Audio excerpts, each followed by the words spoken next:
coverage of the 24 Hours of Daytona is brought to you by Dodge, a performance revolution, an American revolution, and by BF Goodrich TA Radials, built for you to take on the road.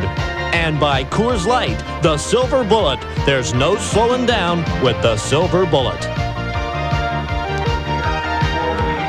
All right, our thanks to Lanny Grubbs for putting together the preview pictures of what we're about to see here. Now, Jim Busby is standing by with his onboard camera to take you for a wild 210-mile-an-hour ride around Daytona.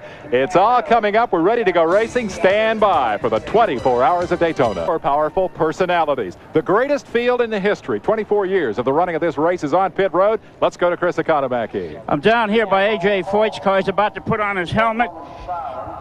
AJ, 3 times is the charm. You think you can pull it off a 3rd time? I think we got a good team, we got a good crew, and I think we can. We're just going to try to stay out of trouble and wait till tomorrow, till about 12 hours in racing, and see where we're running. AJ, you got 3 Indianapolis car drivers on the team. No experienced road racers other than yourself. Is that going to make a difference? Well, they're pretty experienced. They ran pretty good on the Indy cars on road courses, and if they can do that, they can drive these. You look calm and cool. Well, I feel pretty good.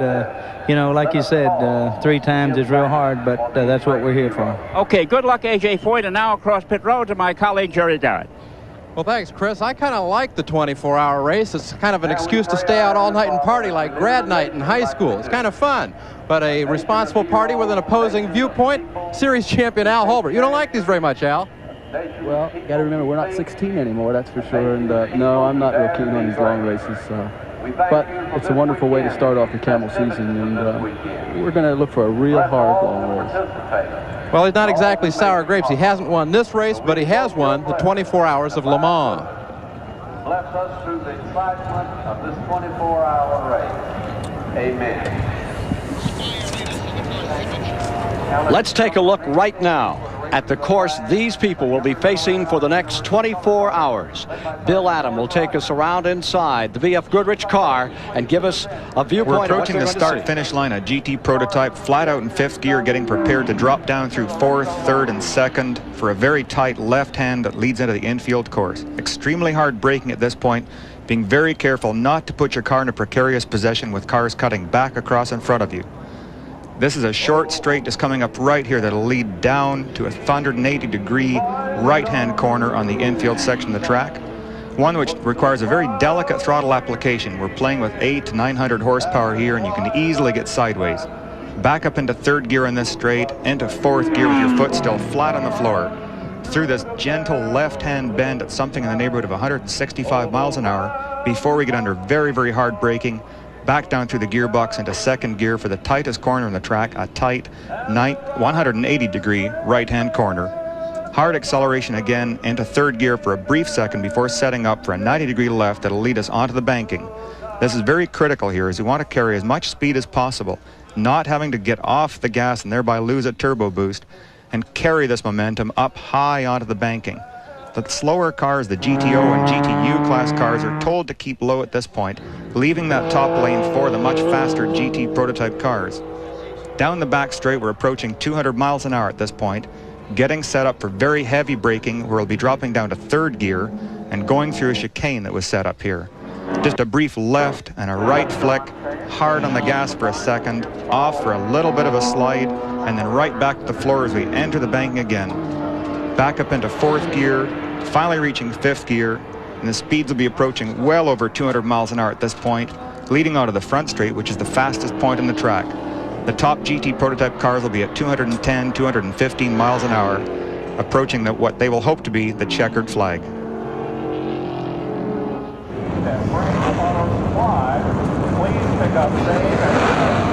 We'll be back after this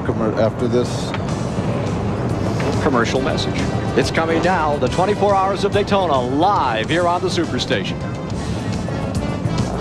1986, 24 Hours of Daytona, with a Hendrick Corvette that set a record of 129 miles per hour. Now out of the race with transmission problems.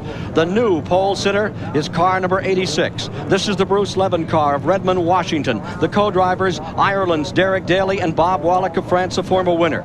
Going to the to the second starting position. It'll be car number 16, a Porsche 962, Ron Dyson's car, former SCCA champion, with Drake Olson aboard, now takes over in the second starting position with the elimination of the pole sitter. Drake Olson, the 85 sensation, is in that car, and so is Price Cobb out of Formula Atlantic competition. Coming next on the grid is car number 0, and this is Moretti and Barilla. And Barilla was the driver that won at Le Mans last year. Randy Lanier, the 1984 IMSA champion, is also in car number 0. Next on line, car number 5, the Bob Aiken car, and Hans Stuck, one of the very fastest drivers out of West Germany, a world champion in endurance competition, is in that car along with Joe Gartner. Up next is number 67. Our onboard camera is here in the BF Goodrich car. And from Laguna, California comes Jim Busby. Along with Busby for this race is the 23-year-old, 5-time winner last year in GTO, Darren Brassfield. He's out of Los Gatos. And also the Formula One star from England, Derek Warwick. Next in line is the other of the team cars, number 68, John Morton, 44 years old. What a story. He's won 8 IMSA races. He's back and ready to go today. Germany's Jochen Maas, the great Formula One star, and also in that car is Jan Lammers of Holland, a Formula One driver. Moving up for the next position, it'll be Thierry Boutsen of Belgium, and he will combine his talents with Segalza in the car number 3, another Porsche 962.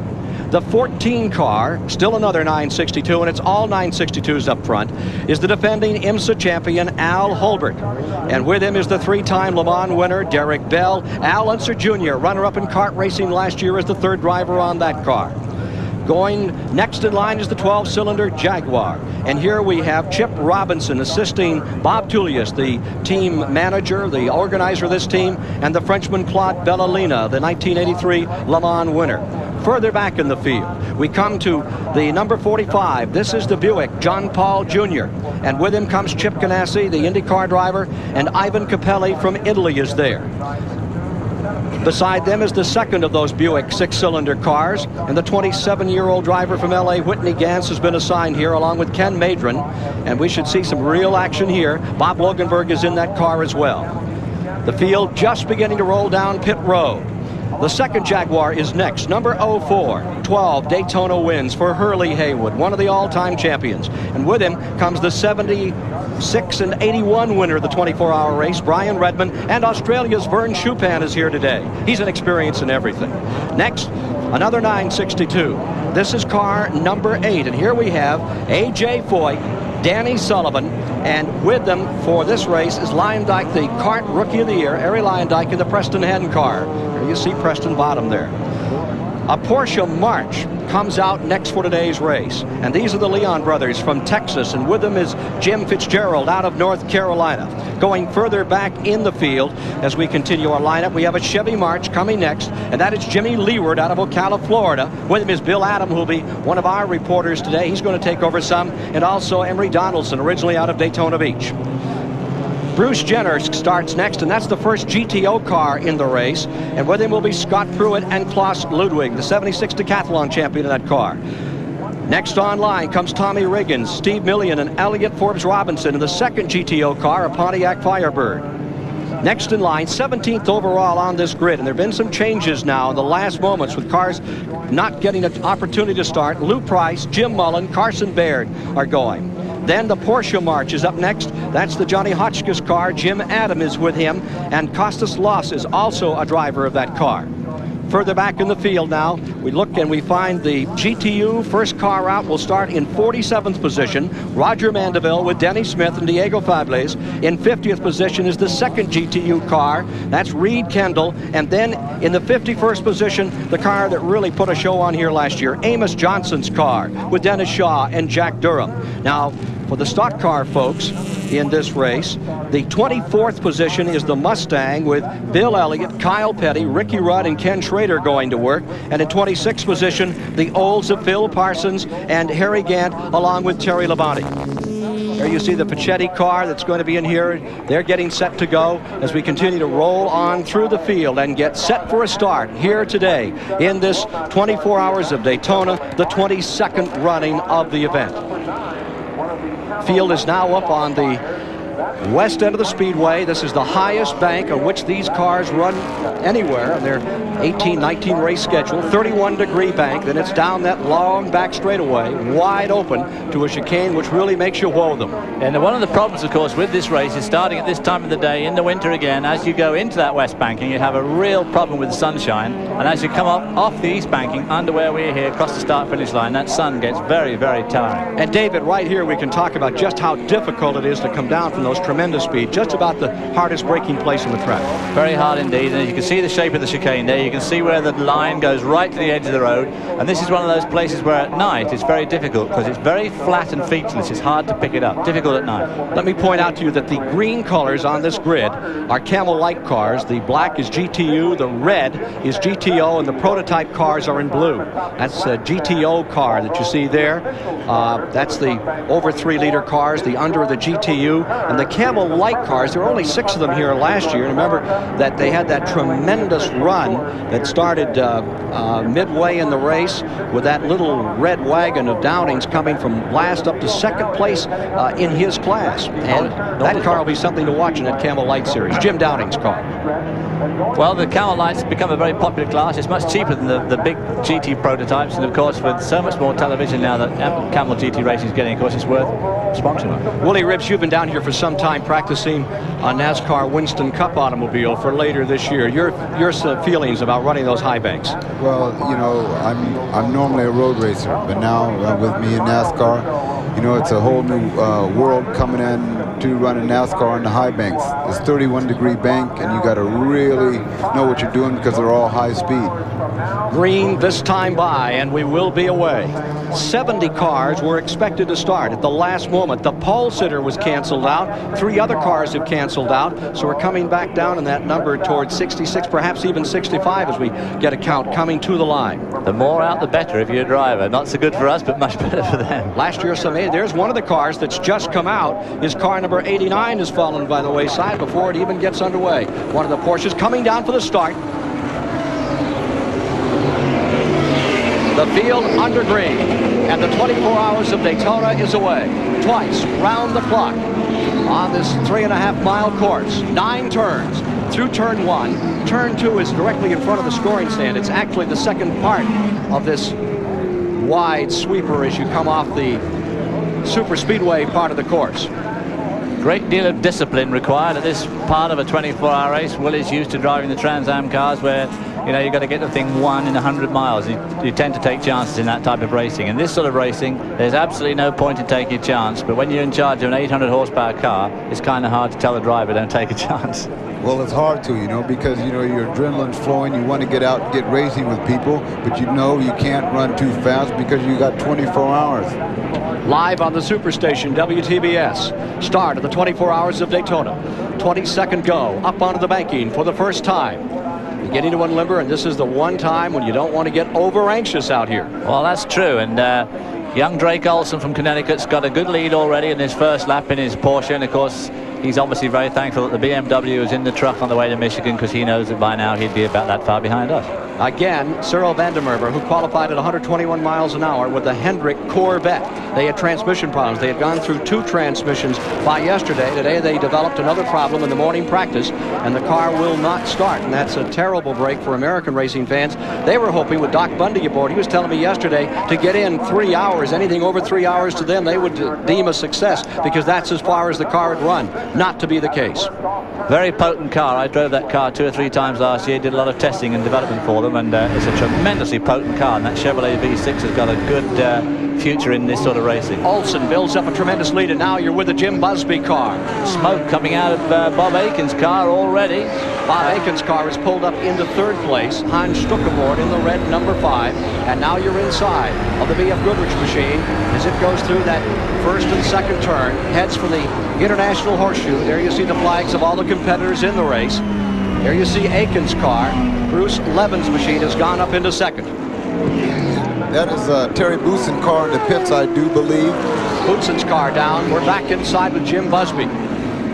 This team, of course, had a 1st and 2nd place finish, Riverside, California, 1 year ago. The 67 car continues to gain a little ground on those 2 that fight. Bob Aiken's car, the red automobile, 962. getting challenged a little out here. This is one of the things that IMSA Racing has got going for it. That is that we have a full-scale tyre war. Goodyear, of course, being the predominant tyre out there, but Bridgestone are on that second-place car, and of course the Goodrich cars, in which is our camera. And Aiken's car is on. And of course Aiken is on the Yokohama tyres. Yeah, and here's somebody else coming into the pits. An early, looks like a pretty serious casualty too. Number 02 pulls on pit road. Problems on that car will eliminate it from the 20. Well, actually, they have enough time. If it's a head gasket or something, they can get themselves back in here. That is the Creeder car that's coming down. That looks a little more serious than some. Yes, it does. It could be just a simple thing like an oil line blown off, but it could be more serious than that. And here we see Drake Olsen coming out to complete his second lap with an enormous lead over Bob Wallach, who I'm sure is playing it cool.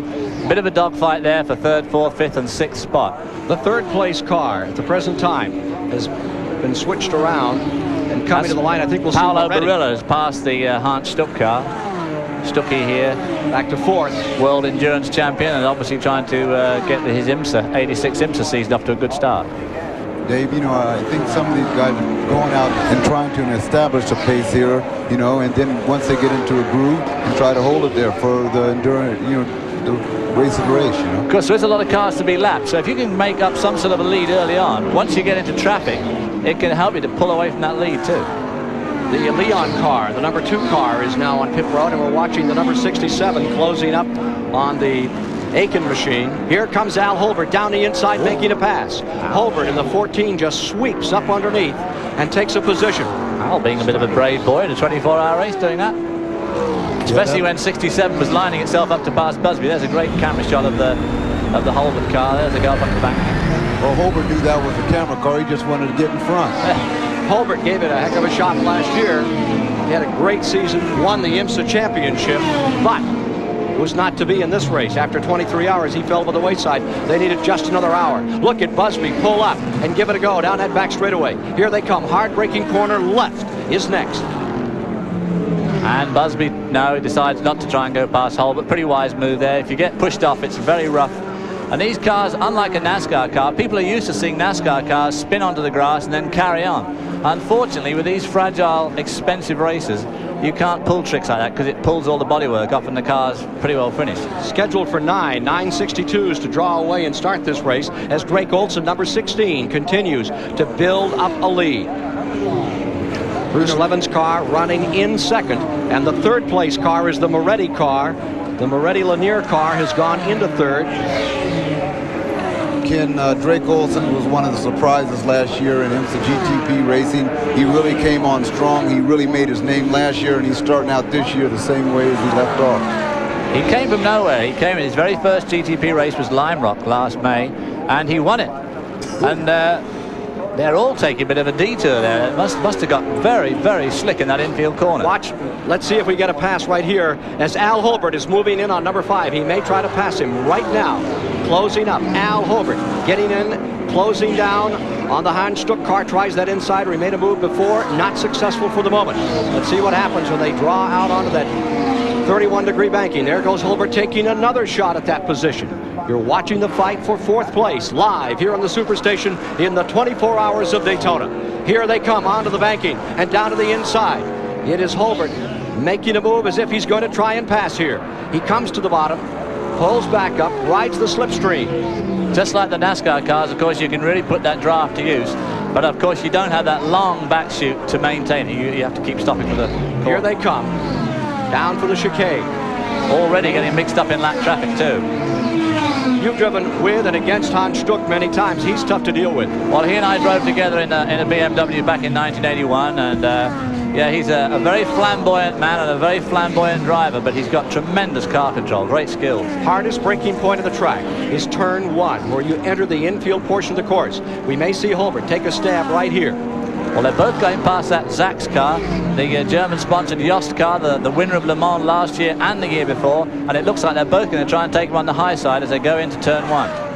A favorite passing place here. You're watching the battle for third and down to the inside, trying to sneak through Holbert, not getting there. And Barilla not letting either of them get through. It's a wonderful scramble for third place. You see, this is the trouble. It's very narrow there.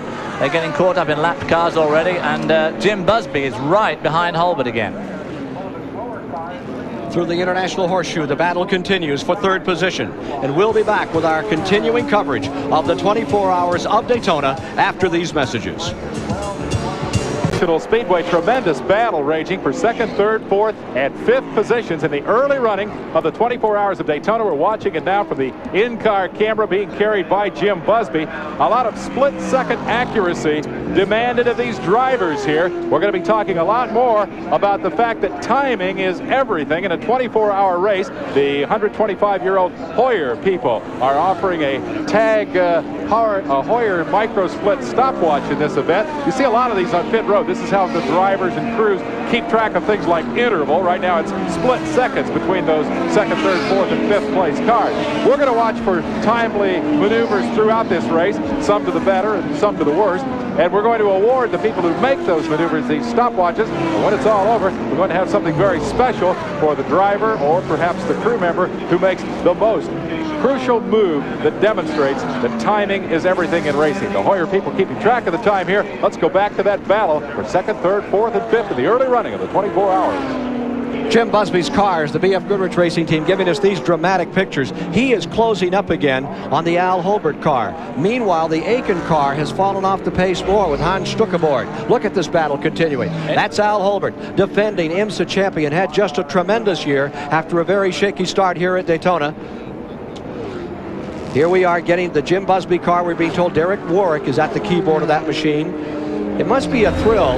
You know, we're so used to seeing the driver on the left side of the car sitting on the right side of the car on these banks on this racetrack at 200 miles an hour. Well, of course, normally for road racing, the right-hand drive is the way to be, but this is a backwards circuit. It's a left-hand circuit, yeah, and you're right up close to the wall, and those little frail machines, plastic bombs. I'll tell you what else is happening too. Right behind our man with the camera is the Jaguar. One of the Jaguars is catching up very close. Tremendous scrap going on here. Look at Holbert really having to try and shake loose of the efforts being made.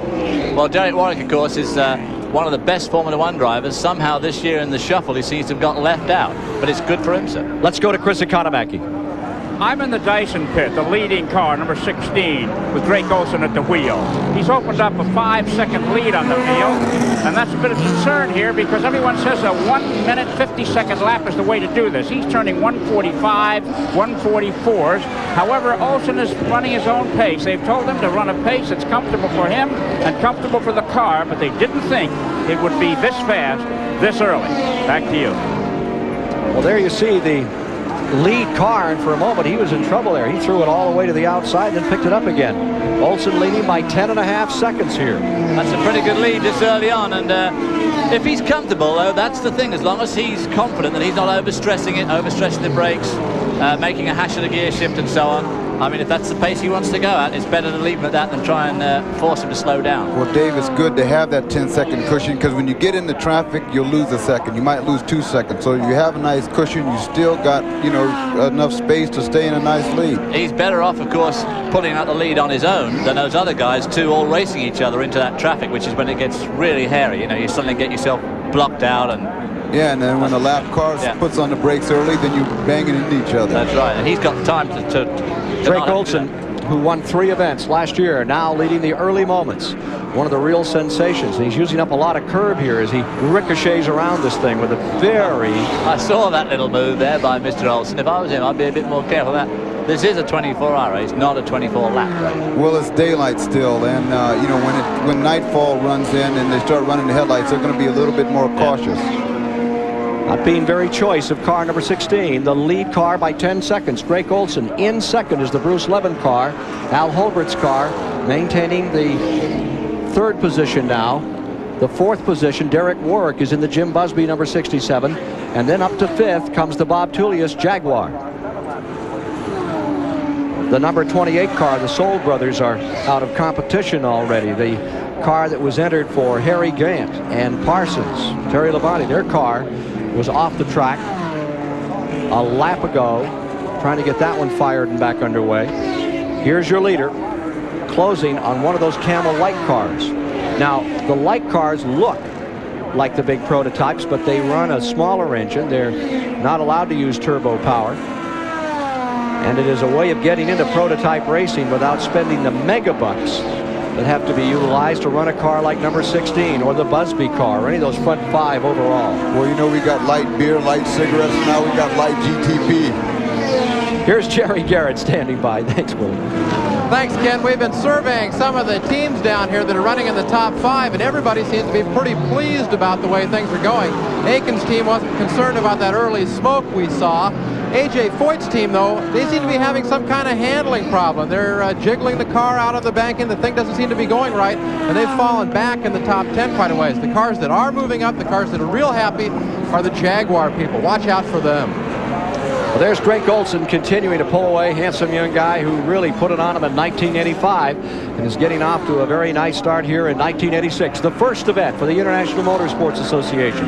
From here, they move on to the Miami Grand Prix and then to Sebring, one of the famed races on this International Motorsports Association circuit, which has pretty much taken it away from the World Endurance Series over in Europe. I haven't won at Sebring either. It's another one I haven't won. There you see. You have a long record of races you haven't won. I've got a heck of a long race record.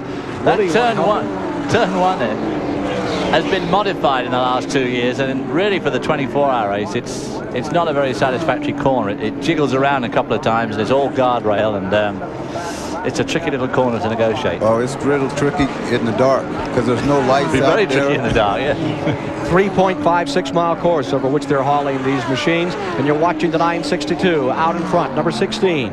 Olson first. The Bruce Levin car is running currently in second, and maintaining third, Al Holbert, the IMSA champion, who just kind of has David Hobbs' luck in this event, trying to turn it around here and win this 24-hour race. Well, I wish him luck. Here we see Drake. In fact, that red car in front of him, the red and white car, that's car number 50, driven by your actual one and only Bill Elliott.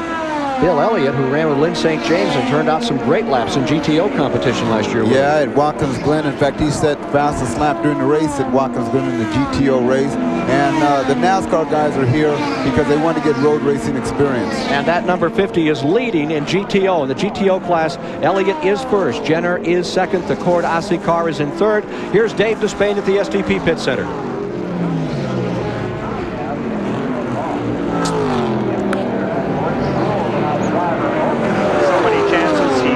Put himself in very precarious positions under braking particularly, and bouncing the car off quite a few curbs, and it really could spell an end to the car very early for, if no other reason, tire problems doing that. The crew talks about the fact that they're perfectly comfortable to let him drive like that. If you were the crew chief, would you try to rein him in, or would you let him have his head? I think I'd want to slow him down a little bit just based on what I've seen, but of course they don't have the good visibility that we do with the benefit of the television. What they might be doing, looking at the sky, it appears there could be a possibility of rain. And of course, if you've got a 10 or 20-second cushion to play with, it really helps you when the bad weather comes. What happens if it rains? What develops then? You'll see different strategies evolve.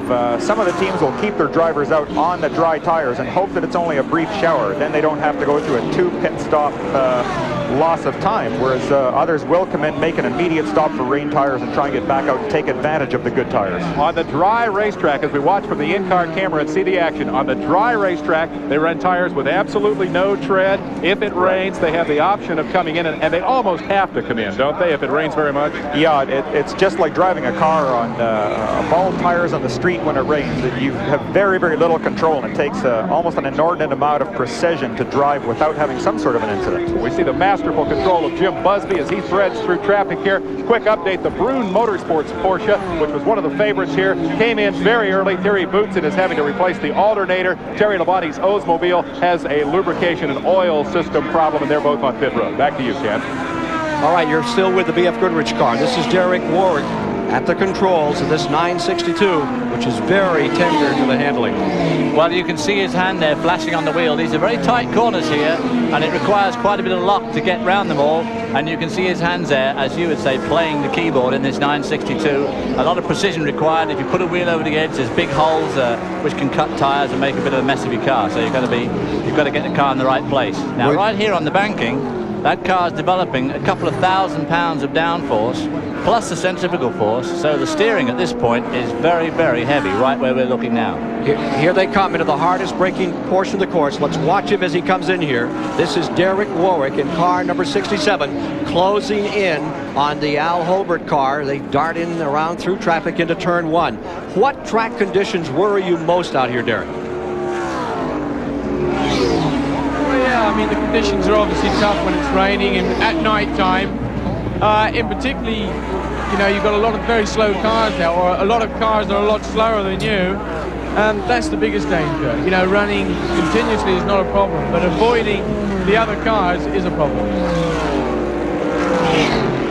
The thoughts of Derek Warwick as we continue our battle here in the 24 hours of Daytona. There's the leader going back out of turn 6 and up onto the 31-degree banking at the west end of the Daytona International Speedway.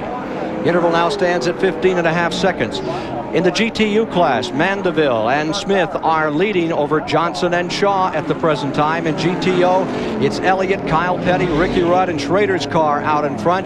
And overall in this race, you're watching the number 16, Olsen, Dyson, and Cobb's car leading over Bruce Levin, with the Al Holbert car running third, the Busby car, Derek Warwick now driving in the 4th position. Then comes the Jaguar in 5th. A tremendous crowd is here assembled in the infield. They don't sit in the grandstand for this one. They're all inside watching the action live here at the 24 Hours of Daytona. Man of the moment, maintaining 3rd place, the Al Holbert car for Derek Bell and Al Unser Jr., that Porsche 962, as we bring you live the 24 Hours of Daytona. Here on the Superstation is whipping up, trying to make a move, get himself closer to Bruce Levin and counter for 2nd place. Meanwhile, the Jaguar of Bob Tullius has pulled into 4th place, and the BF Goodrich number 67, the onboard camera car, Busby, Warwick, Bracefield, they have fallen back into the 5th position in this event. There you see the number 14, and here you are with the number 67, and there's the Jaguar, the 12-cylinder machine, just in front of him. Well, of course, where the Jaguar really scores in a big race like this with a lot of traffic is it has a lot of low-end torque. It's got a 6.5-litre V12. The turbo Porsche has got more top-end power, but in and out of this traffic, the constant good torque of the V12 has obviously played its part. Well, this is the pride of England, the Jaguar. It qualified 10th, and he's up to 4th place already, so he's in a good shot, and he's right there. Remember, that was the car that made such a stout run last year, qualified up at the front of the field. They had a big fire in the night and lost the machine. In fact, I was doing myself down the last time I came 3rd in this race was in a Jaguar with Bob Tullius in 1983. I came 3rd in one of those very cars. And now the Jaguar has moved around Holbert in the number 14. It's going very, very strong. They're willing to gamble a little here. The Tullius Jaguar picking up still another spot, closing through the field, moving around number 14 to take 3rd.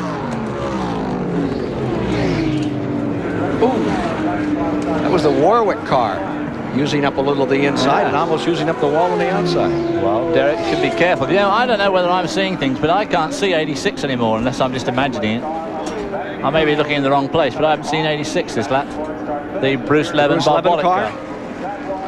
Bruce Levin's number 86. Definitely not there, because here's the Jaguar. The Jaguar is now 2nd, Holbert's 3rd, and Derek Warwick's 3rd, 4th, I'm sure.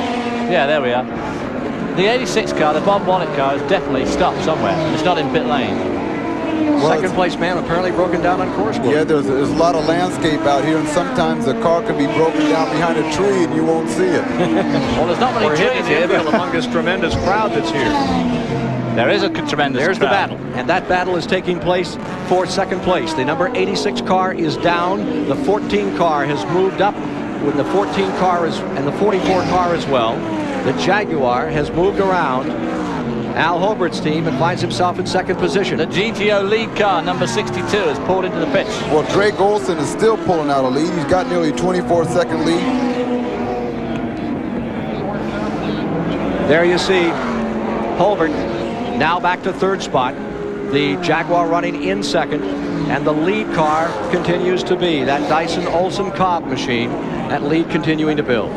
Well, I'll tell you, the Tullius Jaguar, he's weaving in and out of traffic at the same time he's picking up places, so that cat speed is running quick. Let's go to Jerry Garrett on pit road. Well, Ken, the report on the 86 car is it's just slowing down. It's dropped a few positions, so you might not notice it in sequence right now. Bruce Levin, the car owner, says that they were running their TV pace earlier, about 1:48 a lap. Now they're down to their race pace, which is in the 150s, so there's no real problem on the car, according to Bruce. Jaguar is up into second position, breaking up this Porsche domination in the front of the field with 14 laps completed on this 3.56-mile course, 9-turn at the Daytona International Raceway. And let's go to the, excuse me, Dave, we need to go over to Bob Varsha, who is standing by at the GM Goodwrench News Center. He's got an update for us. Bob? Thank you, Ken. Welcome, everyone, to our first GM Goodwrench Motor Week Illustrated Racing Update of the year. Across the country from here at Daytona Beach, the National Hot Rod Association is opening its 86th season at the Pomona, California Winter Nationals. Rain washed out the first 2 days of qualifying, but they are qualifying now for tomorrow's finals. In Pro Stock, Joe Lapone out of Pennsylvania in an 85 Camaro was top qualifier, 7.54 seconds and over 182 miles an hour. Top fuel and funny cars yet to come there. In the Houston Astrodome, a rare motorcycle doubleheader is on tap. Tomorrow, the Stadium Supercross stars will be doing their thing. Right now, they're qualifying the Camel Pro Dirt Trackers, and Bubba Schobert on a Honda is out front. The off-road season is underway with the Parker 250 out in Arizona. The team of Dan Smith and John Ashcroft is out front by 6 minutes with the race 2/3 of the way through. There's been very little attrition, and that's odd for off-road. Here at Daytona, there have been a couple of bits of news. Patty Moise, who will drive the IMSA Kelly American Challenge Series next year in a Buick, has earned full sponsorship from IndyCar owner Jim Truman. And in NASCAR news, Tennessee promoter Larry Carrier has brought up all interest in the half mile at Bristol International Speedway, the site of 2 Winston Cup events this coming year. We'll have more racing news on our next edition of the GM Goodwrench Motor Week Illustrated Racing Update. Be sure to stay tuned for Motor Week Illustrated at 5:35 Eastern Time here on the Superstation. Back to you, Ken. And our live coverage will continue with 5-minute reports throughout the night on through the morning. Motor Week coming up very shortly. Lynn St. James is going to be standing by with Dave Despain for that today. At the present time, Dyson looks tough out here as that Olson Cobb car continues to lead. But the man that's eating up the ground is Bob Tullius, and this race has never treated him very well. 1984, he had a 3rd place finish in the event. He's run here a total of 9 times in this winter extravaganza. And last year was one of the worst when his car burned right to the ground up here on the far end of the track up on the east end. Well, I see the Jaguar there is running very strongly. Both his brake lights are working. I noticed that Drake Olson has lost one of his brake lights, and if anybody in pit lane wanted to get nasty about it, they could make him come in and replace that. You're supposed to run with both brake lights on in this event. Well, Tullius has got redemption on his mind. Instead of burning the car down, he's going to burn the track up. Here he is. That is Bob Tullius out of Falls Church, Virginia. 86 in the pit. So much for the going slow on purpose routine. I think you'll find there's a problem with that car. First to second, they're showing it 26 seconds now. The number 86 car on pit road. Bruce Levin's car is in. How much range does one of these 962s have in its current setup with a single turbo? Just about 1 hour. 55 minutes to 1 hour around here for a 24-hour setup. Let's go to the pits right now.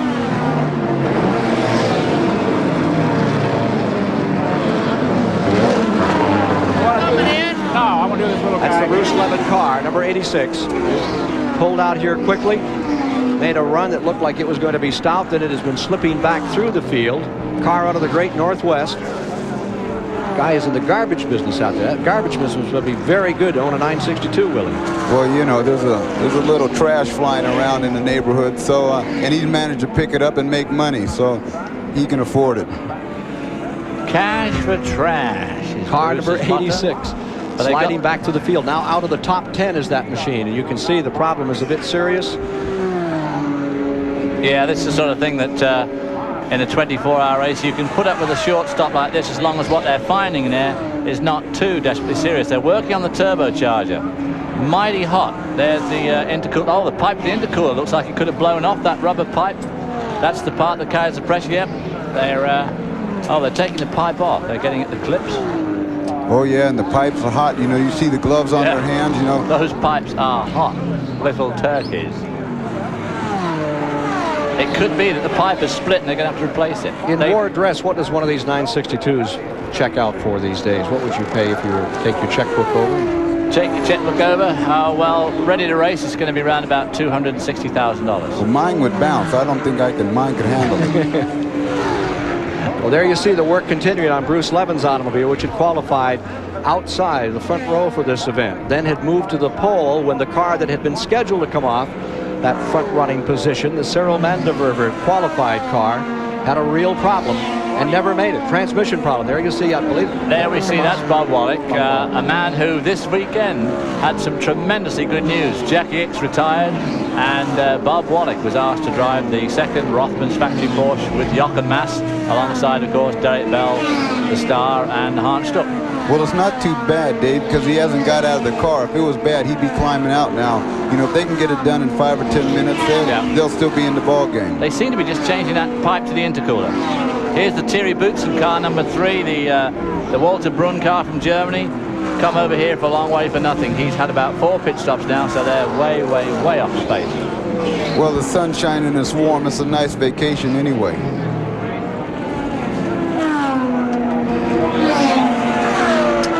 It certainly is warm today. The weather's picked up enormously. It's getting cloudy again now. I think there's a chance of rain in the forecast. And of course, these guys won't like it if it starts raining here when it gets dark, because the trouble with that is you can't see it coming. And the first you know about it is when you start sliding all over the track. And as we've already said, it's essential in a situation like that to change from the slick racing tires and put some proper grooved wet weather tires on. But it's kind of hard to do a weather check if you can't see the weather. 23-second advantage for the Dyson Olsen Cobb car over Tullius. Claude Bellolina. Chip Robertson running in the second position.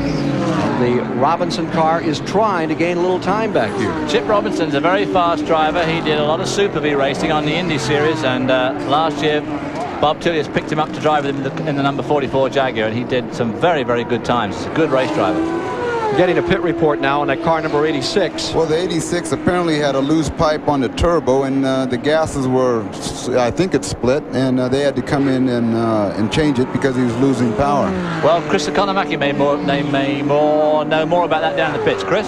Okay, David. No, what I was going to say is that the professionalism of these crews is very evident. When that Porsche 962 stopped, not only did its own crew go to work on it, but the Porsche people, the Andile people, and crew chiefs from other crews went down there to see what the trouble was, to make sure that it wasn't something that might happen to their car. Everybody is interested, particularly in the early stages of a race like this, as to what happens to a car similar to theirs. Back to you. In the GT class, Mandeville stays out in front. Robles cars leading in GTO. And, of course, it's Dyson, Olsen, and Cobb overall. And this car is up to second place, trying to have a much better day this year than it did in the 24 hours a year ago. Well, he seems to have got some mark on his right fender. Whether it's just the headlight cover blown off, I don't know.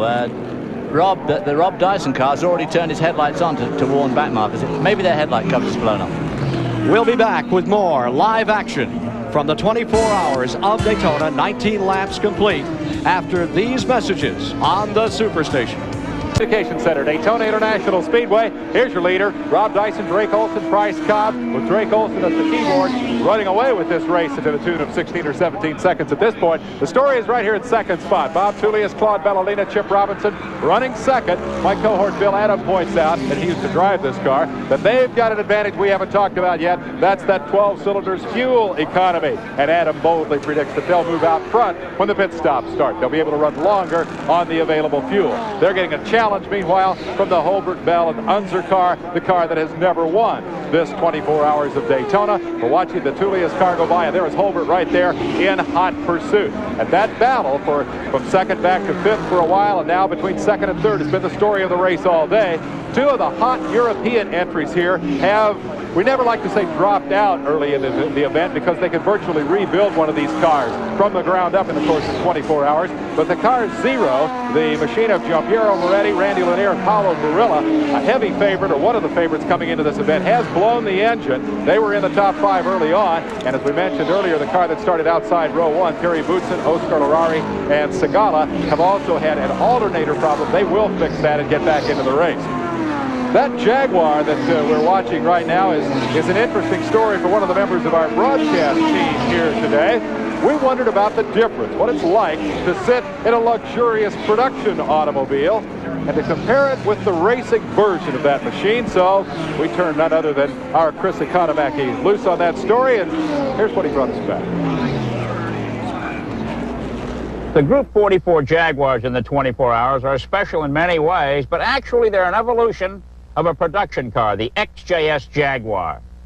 And when you've reached that point in life where you have your gold wax and your gold change, believe me, the way to go is with a $38,000 Jag. $38,000 for the other one. This is a lot more expensive and a lot less roomy. The steering wheel is big, covered with hand-stitched leather, and has a big cat staring you in the face. No cat in the center of this steering wheel. It's a lot smaller, no leather. All it does is the job. A magnificent interior, furled M side rails, fascia, and a commodious glove box. We don't know what the matter with Hurley Haywood is. This seat is custom fitted for him. There's no cushions, it's not spacious, it doesn't recline, and it's not leather. It makes me think of Preparation H. There's no glove box and no trim, unless you call the one Hurley Haywood got at the barber this morning. A smooth 3-speed automatic transmission that anyone can handle. The transmission costs as much as the Jaguar. 5 speeds, hard to shift, and very noisy. An informative dashboard, a tachometer, no idiot lights here, an ammeter, gas gauge, oil pressure gauge, water temperature gauge, and a speedometer with my kind of numbers goes to 160.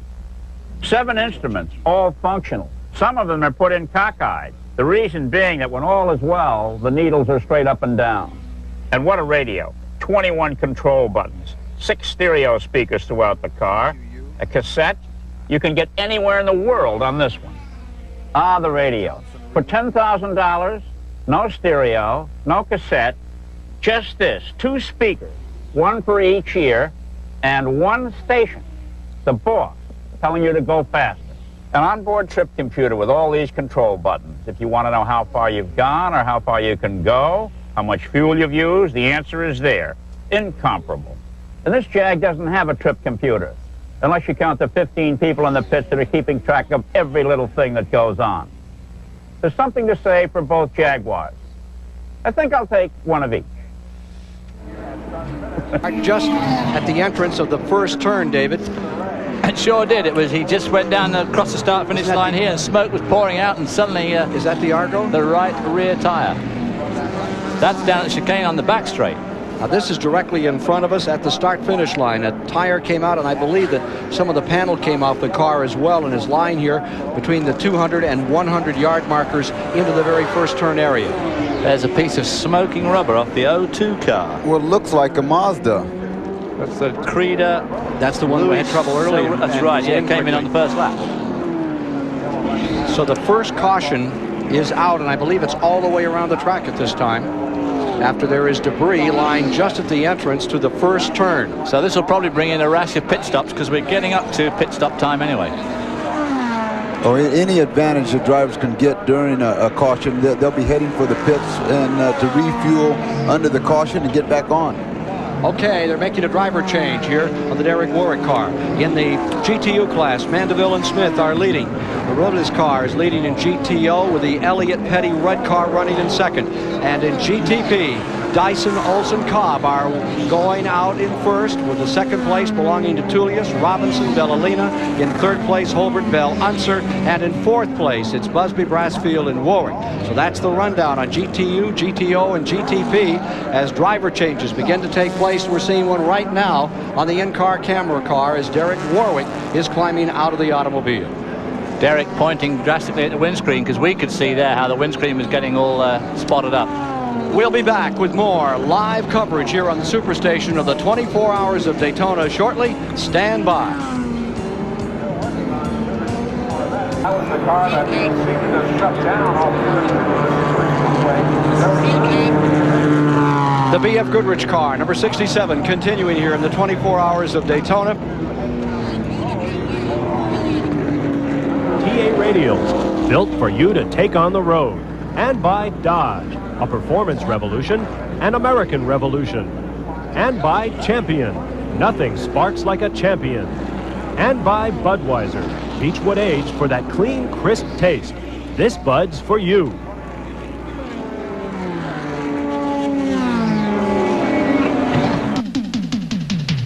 The 24 Hours of Daytona is brought to you by BF Goodrich TA Radials, makers of the world's most complete line of high-performance car and truck radials, built for you to take on the road. And by Dodge, a performance revolution, an American revolution. And by Champion, nothing sparks like a champion. And by Budweiser, Beechwood aged for that clean, crisp taste. This Bud's for you. The most dramatic race in the history of the 24 Hours of Daytona. That's what it's culminating in right now. 3 cars within 1 lap of each other. I'm Ken Squire. This is David Hobbs. And David, I know how much you'd like to be out there involved in this one as we get down to it. It was 1971 when last we had a close one here, and that was 1 lap.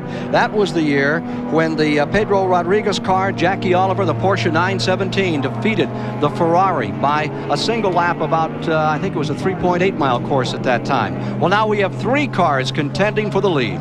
Well, it certainly has turned into a bit of a knockdown, drag-out affair for a 24-hour race, and I'm sure that all these drivers will be jolly glad when they see that checkered flag come up at 3:30, because this is not what you want to be doing in a 24-hour race. Well, here is the man of this hour, the final hour. What a dramatic turnaround for him after the problems that they have been having in the past year and the past years. Al Holbert is aboard his own Porsche 962, and he is out in front.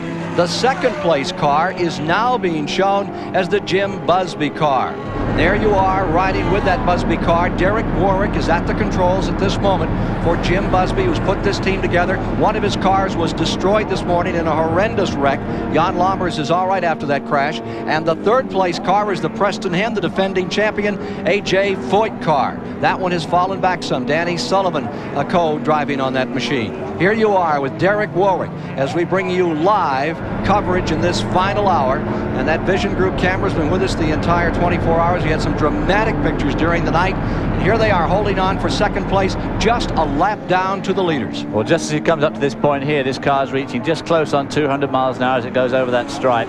And you can just imagine the wear and tear on the brakes and transmissions as he hauls that car down to turn 1, which is really a pretty slow turn. You're looking at maybe 60 miles an hour through all 5 gears down into first, and then a violent acceleration up to turn 2. And this is a very tough course on the equipment, as we've seen from the attrition. Only 19 cars left. Jim Busby, a man who came to sports car racing thanks to TV star Dick Smothers, who introduced him to it back when he was a drag racer, and he's really taken to it well. They've never won this race. Busby's car was a 3rd place finisher here a year ago. Then they had a 1st and 2nd place finish at Riverside, California. Their 2nd place right now is the best they have done in this 24-hour race. They have led 3 times in the course of the event, or rather the car number 14 has led. This car led a considerable amount of time during the night, and now they find themselves in 2nd place and squaring off to go after the leader. And our leaderboard at the moment shows in the lead there Hulbert, Bell and Al Unser Jr. number 14. Second is that Busby, Brassfield, Warwick, Jochen Mascar. They've all had a go at driving that, number 67. Third is A.J. Foyt, Danny Sullivan, Arie Luyendyk. And fourth, of course, overall is the first GTO car driven by Bruce Jenner and Scott Pruitt, who's put up a magnificent performance in his first real season of this type of racing. Klaus Ludwig, who was the 3rd driver, I believe he's already left the track to fly back to Europe. The car that's leading in GTO, the red numbering here in the graphics, and he won't even be around for the finish, the word is. I thought I saw him at the hotel this morning. I nearly asked him what had happened to the car. We have a fire in the infield. That has been part of the regular business of this race. Someone overzealous with their lunch, and that looks like it could be a more serious problem than some we've had today.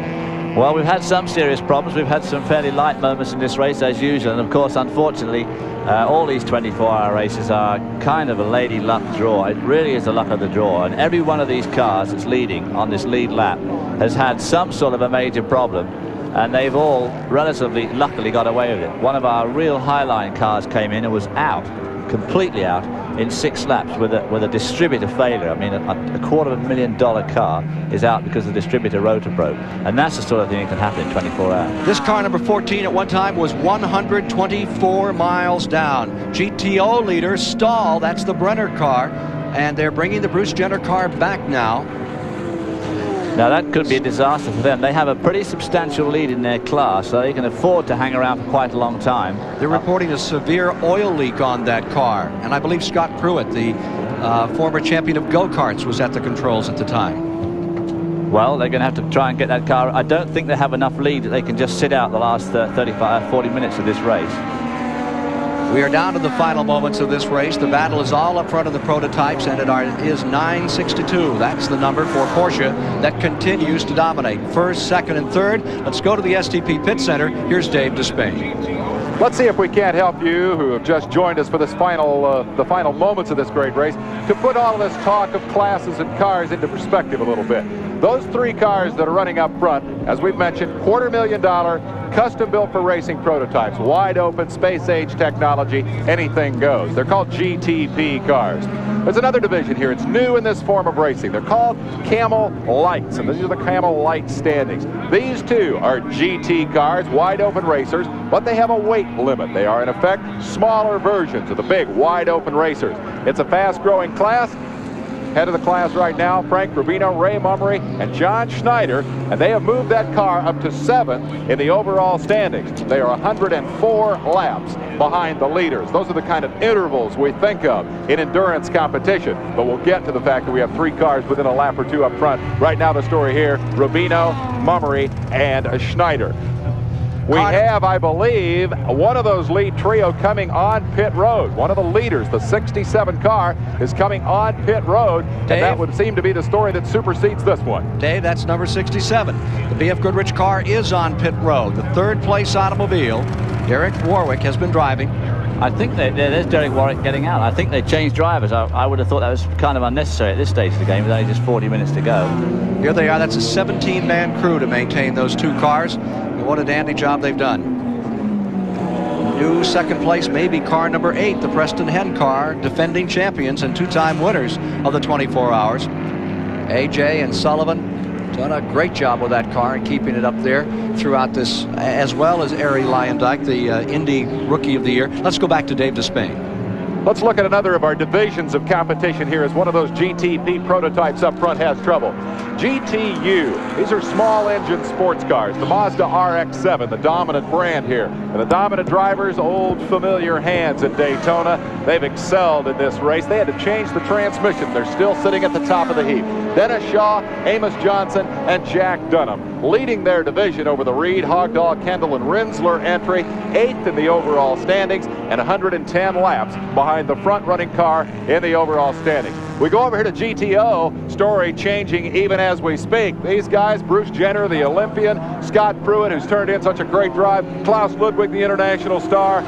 Oil leak in the final hour. Here's your new leader. It's car number 64. The guys who have emerged to surprise are Lanny Hester, Maurice Hasse, and Lee Mueller. That's a Ford Mustang. They've been the guys that have dominated in that GTO division. Those are the big engine American Thunder cars. Here's your GTP battle. What a story. 3 Porsche 962s, all that remain of a fleet of 9 that came here to dominate this race to try to win it for the 9th year in a row for the German brand. 6 of them have failed. These 3 are still at the top of the heap. They're in a dogfight. They have pulled out all the stops. They've cranked up the boost, wound in all the horsepower, and like sprinters headed for that finish line tape, they're trying to decide it in the last few minutes of this 24-hour battle. Let's go to the leader's pit right now, and Jerry Garrett. Well, Dave, we're going to have one final bit of drama here on pit road in the last half hour of this race. Al Holbert is going to come in unexpectedly for one more fuel stop. I think maybe they're just going to be on the safe side.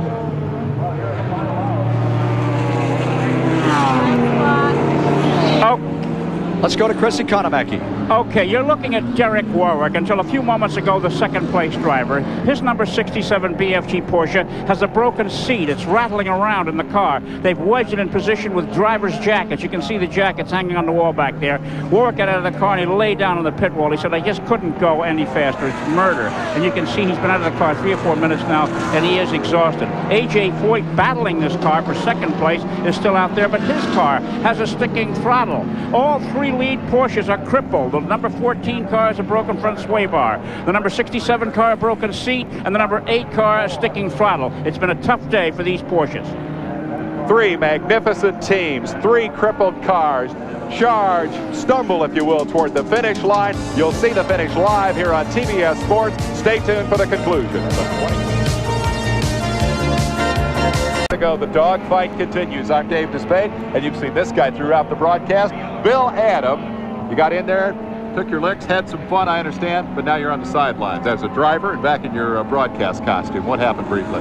Well, we did have a good time for quite a length of the race, but unfortunately one of the mechanical gremlins that beset so many of the good cars befell us too, and we went out with rear axle problems, Dave. I want to find out more about your ride a little bit later on. Let me remind you now, second place has swapped.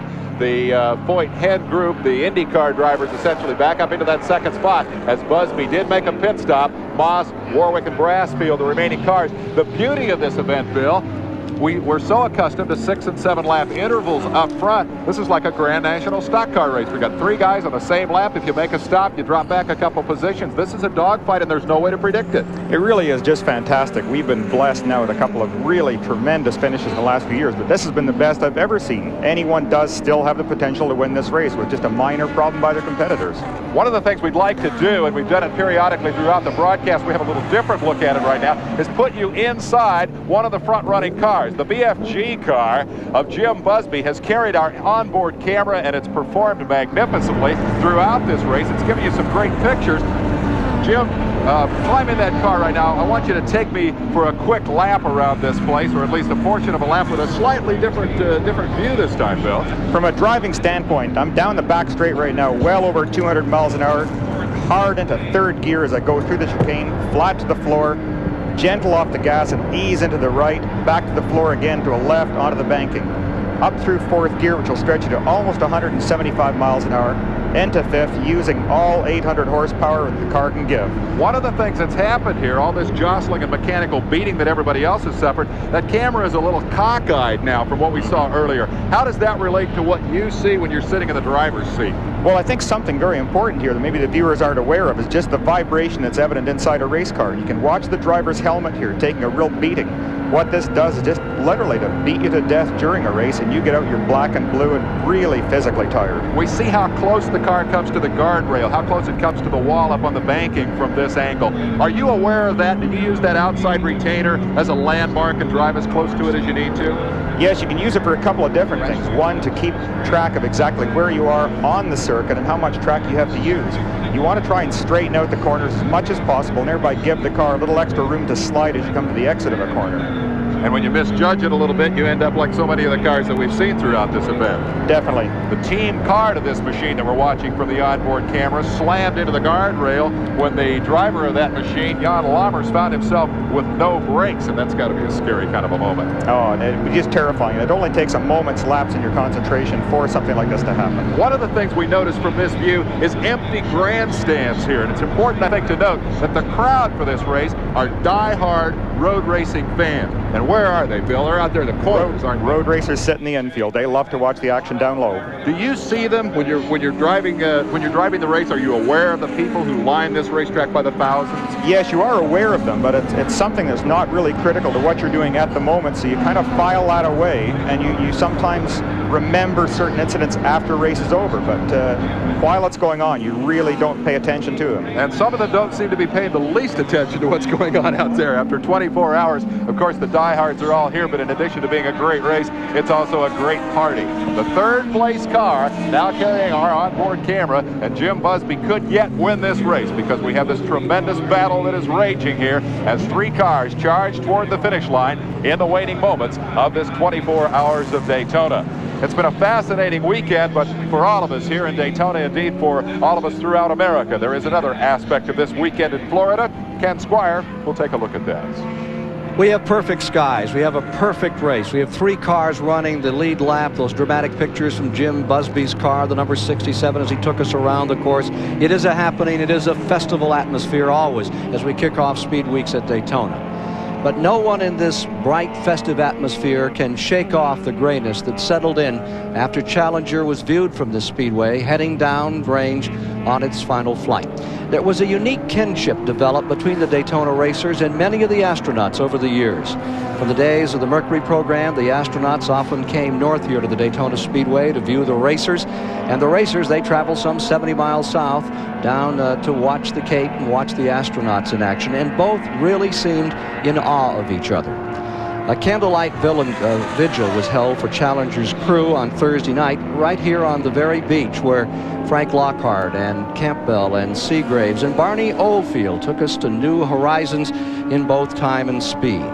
The next morning, a sculpture of sand and spray paint was still there. It will disappear with the tide, but will be remembered by all who stopped to contemplate it, as we will all remember those 7 people of courage and commitment to whom it was dedicated. Dave? We're back live at Daytona International Speedway, where the drama of this race is winding down. The unpredictability of the 24 hours has played out over and over again. And here, too, the story is human beings relying on their machines, in this case, to carry them to victory. And this man has never known that thrill. Al Holbert, who has struggled for so many years to try to win this race, who indeed has won everything there is to win in this form of competition. He's won the European equivalent of this event, the 24 Hours of Le Mans. 4 times he has reigned as the champion of Camel GT competition, but never in some 13 years of trying has he seen the checkered flag in the 24 Hours of Daytona. Last year, leading it for 23 hours and then failing in the final hour. But perhaps today, after trailing for most of the way, he will finally have his moment in the sun. And I would have to think, Bill Adam, that if indeed that transpires and the checkered flag falls on Holbert, who is indeed driving that final shift, that there are going to be an awful lot of people who are pleased to see that moment finally come. He's popular among his fellow racers. Definitely so, Dave, that Al has had such an illustrious career and had so many Camel GT victories, but it really doesn't negate in any way the thrill that he and his crew are going to feel to win this particular race. It's a tremendous prestige victory for him. He's very open about the fact that he doesn't like 24-hour races. He doesn't like these long enduros, and he particularly doesn't like to have one coming right at the opening of the season. He's such a practical man, such a businessman. We see his crew looking on and watching those Hoyer stopwatches and counting down the final moments here as he threads through some of the slower cars. For a guy who doesn't like what he's doing, they've certainly put in a yeoman's performance here this weekend. Well, he's an incredible professional.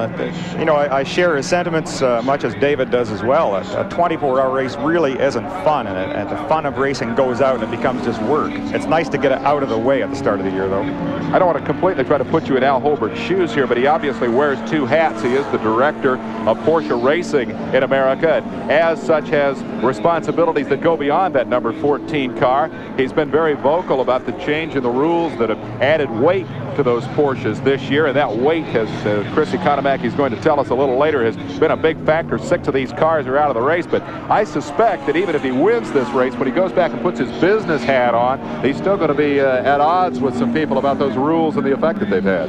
Yeah, he really has to. Being the competition director of North America for Porsche, I think he has to take that stand, whether he really believes it or not. But certainly, it's awfully hard to argue against IMSA and their rules committee, because the Porsches have been just so dominant. They want to do what NASCAR does so often and try and establish a much closer form of racing with more types doing the winning. Well, of course, the bureaucracy, the legislating of the competition is an important aspect of all this. Holbert on both sides of that issue now, as he doesn't like the rule but stands to win the race. Let's go down to his pit right now. Jerry Garrett is standing by. Well, Dave, we heard an ominous noise a few minutes ago from the number 67 car, one of the 3 cars that's contending for the lead in this race. Apparently he's got a broken header, broken head gasket, something like that. It's going to interfere with his ability to catch up and try and get A.J. Foyt for second place or contend for the lead. Here is the onboard camera view, and again, that is coming from the 3rd place car as we measure intervals and watch the laps wind down here in this 24 Hours of Daytona, looking for an historic finish in this race. I think that is a given. I don't think but regardless of what happens with 3 contenders here, I think we're bound to have the closest finish in the history of this event. And the key, of course, is whether any of these 3 cars are going to have to make a final stop. As we make history here at Daytona, indeed there is some history being made elsewhere around the world of motorsports. There's an awful lot going on this weekend. Bob Barsha is standing by in the GM Goodwrench Motor Week Update headquarters. And Bob, I understand we have records and other things to talk about. We do indeed, Dave. We're going to change the scene a little bit from here at Daytona across the country to the California State Fairgrounds in Pomona, California, where the National Hot Rod Association is opening its season at the annual Winter Nationals. They've had rain. Final eliminations are underway as I speak, but there has been big news. Here's the sampling. 85 Top Fuel World Champ Joe Amato has run a new speed record regardless of class, 269.46 miles an hour. He backed it up. He is the fastest man in drag racing. Shirley Muldowney making a miraculous comeback from a devastating drag racing crash 19 months ago. Well on her way. We told you yesterday Shirley was the top qualifier. She was indeed bumped for that spot by Michigan's Dick LaHaye at 5.40 seconds. That's the second quickest ET in drag racing ever. Shirley did get a little bit of business anyway. She eliminated old rival Don Big Daddy Garland from right down the road here in Ocala, Florida. She beat Big Daddy in the first round. In other events, 85 champ Kenny Bernstein in funny cars, the top qualifier there at 5.62 seconds. It's cool and very fast in Pomona. Bernstein knocked off Rick Johnson in round 1. And in Pro Stock, Joe Lapone out of Pennsylvania is fastest, but the big news there is that 85 world champ Bob Glidden is seated 16th, dead in the field. We've got a lot more to come in a future edition of the GM Goodwrench Motor Week Racing Update. Right now, let's go up to Ken Squire. Time trickles down. Al Holbert not only trying to win this for himself and for his team, but for his family. His dad came here in the 60s, back in 1962 and 63. Both times wound up in 7th place. There have been 3 second-place finishes by the Holbert team, and they're trying to taste victory. Last year was theirs until not the 11th, but that 23rd hour, and here they are out in front, leading by 1 lap and 44 seconds over the second-place car of A.J. Foyt. More in a moment.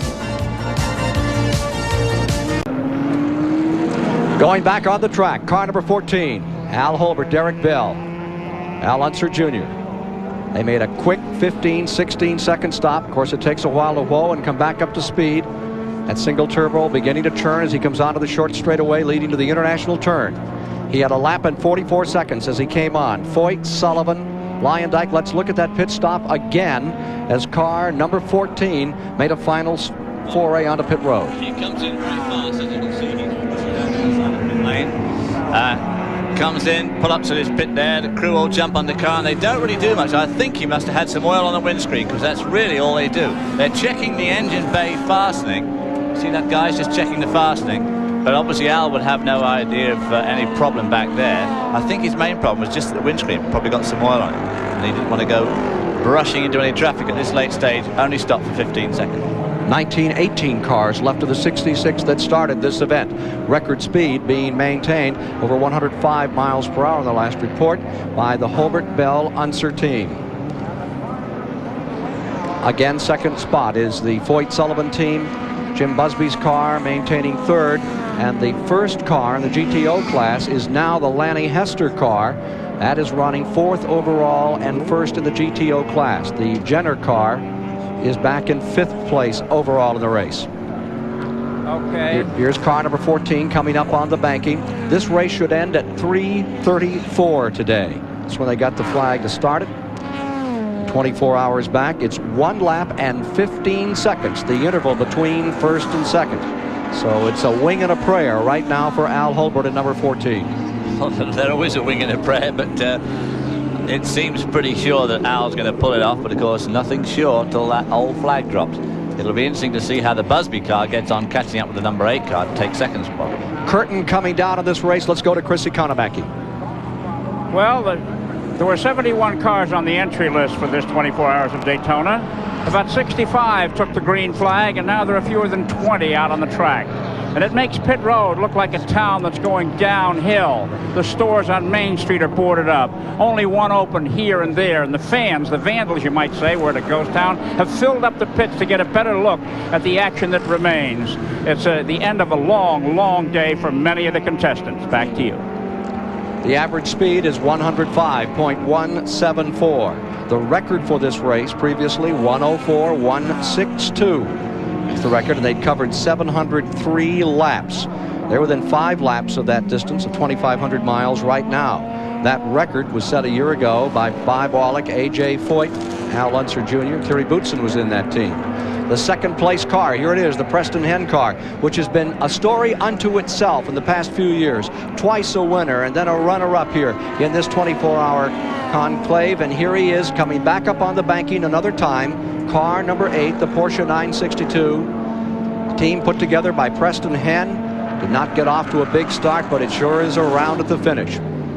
Car that really came out topside in a hurry was the Dyson number 16. We'll review some of the moments of this race for you a bit later in our coverage today. Car number 8 being chauffeured by A.J. Foyt. They've turned the boost up on it, and they can't do that from inside the car anymore, David. They have to stop and do it. That's one of the things that I've no doubt Al Holbert will be putting on his management hat and having a bit of a whinge about. It is a problem for the turbocharged cars because not only can you not turn the boost up, but if anything goes wrong, you can't turn it down either. So this can be a big problem. You can, of course, you can come into the pits and they'll do it for you externally, but a lot of the teams who are used to having a boost control in the car found it difficult in practice in the early part of this Here race. comes the second place car on pit road. Could be a break for Busby and company, number 67. A correction. Came around the I thought he was coming down and slowing for the pit road. That's that turn 1 complex, which is quite tricky these days. A lot of guardrail there, and it's not very wide. Let's go to Dave Despain. You know, Ken, it's fascinating as we watch all of these cars and the greatest gathering of international stars ever to come to this racetrack to think back a few years when something called IMSA, the International Motorsports Association, really wasn't in a position yet to live up to its name. But a funny thing has happened to IMSA along the way. Bob Varsha has the story. In less than 2 decades, the International Motorsports Association, IMSA, has grown from a little-known series of 4 races for sports cars into a 10-month coast-to-coast caravan embracing more than 80 races in 7 different classes. In 1986, IMSA's premier series, the Camel Grand Prix, will pay out a record $500 million in prize money. The man behind all that growth is John Bishop, who has engineered IMSA's rise with the plain-spoken manner of his native New England. Well, the plan was to be successful. And we decided to make a place for ourselves with GT racing, and we're glad that it has prospered as it has. What it took was a simple formula, a race for every taste. Small front-wheel drive sedans, big-engine domestic muscle cars, and the fire-breathing prototypes that attract headlines through sheer power and speed. Our audience is really, I guess, what they call upscale up there on 3rd Avenue. But, and it is. There's no question on that. So it's an affluent, upscale audience. Beyond attracting fans, IMSA is attracting racers. For international stars like Belgium's Terry Boutsen, IMSA racing is the world's best. I mean, there are a lot more cars here than there are in Europe, and the World Championship Series is not the best at the moment. I think IMSA is quite good, and I like to come here personally, and I think everybody enjoys it. That sentiment is shared by Bruce Levin, who has been a part of IMSA racing from the beginning. Well, no question, it's a premier road race in the world, road racing series in the world, and John Bishop has done probably, I can't say enough for it, exceptionally good job. We don't pretend the Camel GT to be a world championship. It is a U.S. domestic championship, and that's where our business is, so it's where it's going to stay as far as we're concerned. 17 minutes away from IMSA's proudest moment. Its most exciting 24 hours ever. Let's go down to pit road and Jerry Garrett. Well, Dave, the lead car has a fascinating pedigree. It's the 3rd 962 ever made. It's the first 962 ever to win a race. And it was almost destroyed last year at Sears Point. The team decided at the last moment to repair it instead of toss it away, but they sold it a month ago to Jim Truman. Truman drove it around and said, "This car isn't fit. I don't want it. You can have it back." It's leading the race now. Could win it. I like a story like that. That's amazing. Let's go back up topside to Ken Squire.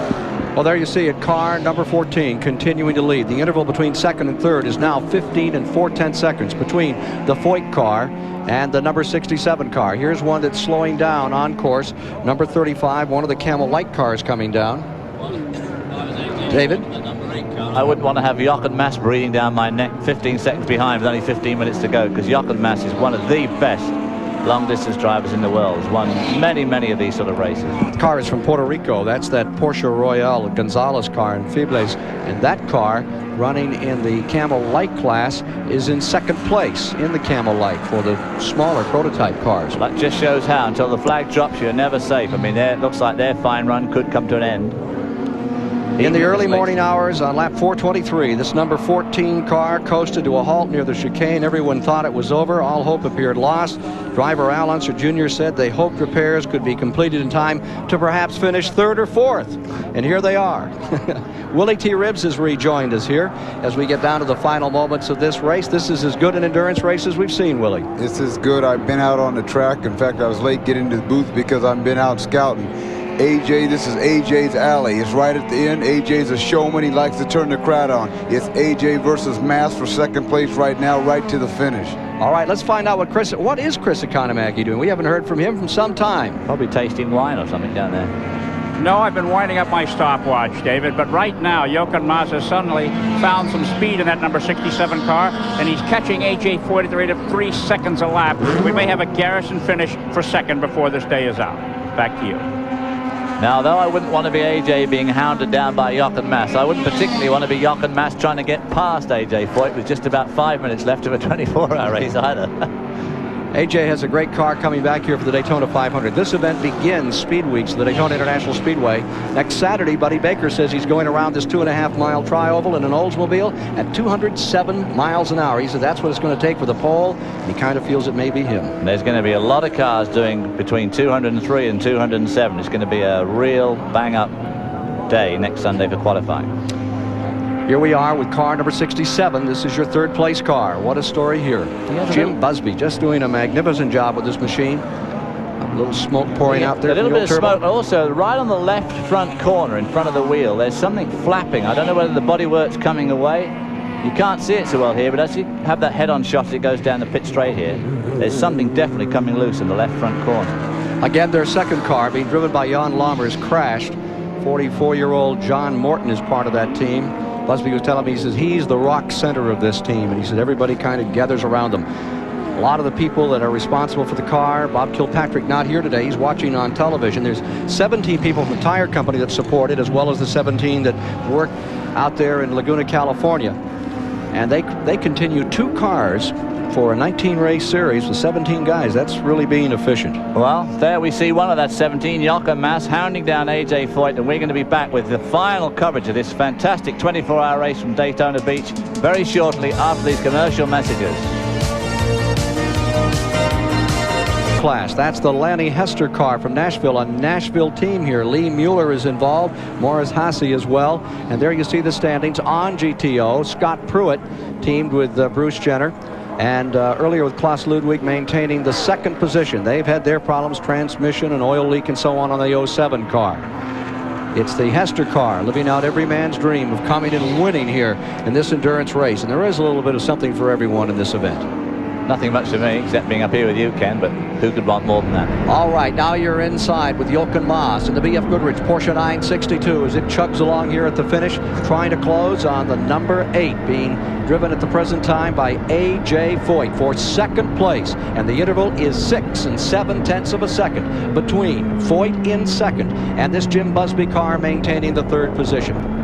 There you see him swinging around the International Horseshoe.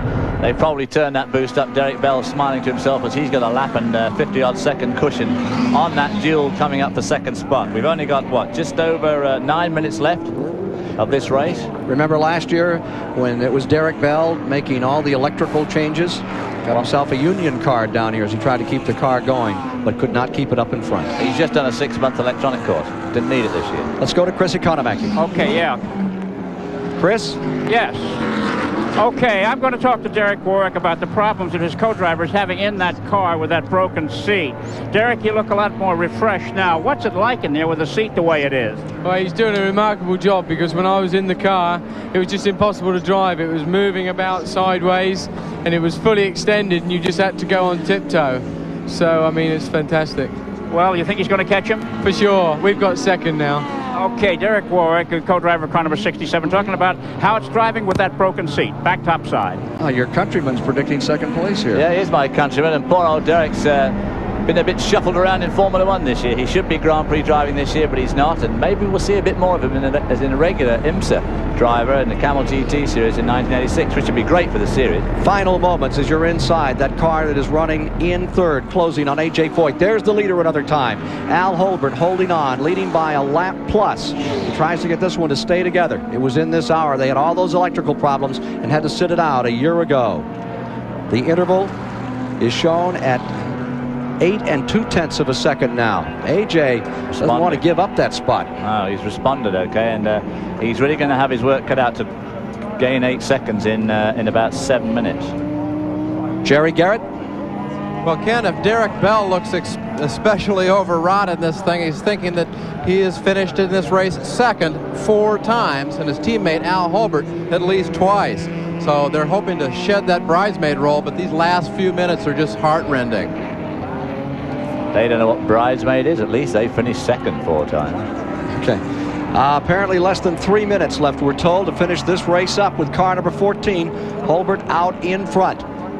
Staying there, steadying that car. Derek Warwick now driving to bring out this car with the checkers, hopefully this afternoon in the 24 hours of Daytona. Second place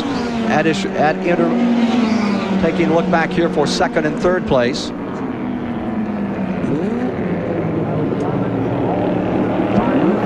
And you see here the number 67 car, that's the second place car. And then the third place car that is the third place car, Busby. Derek Warwick driving, trying to close on A.J. Foyt in second. 8 2/10 of a second, separating these 962s.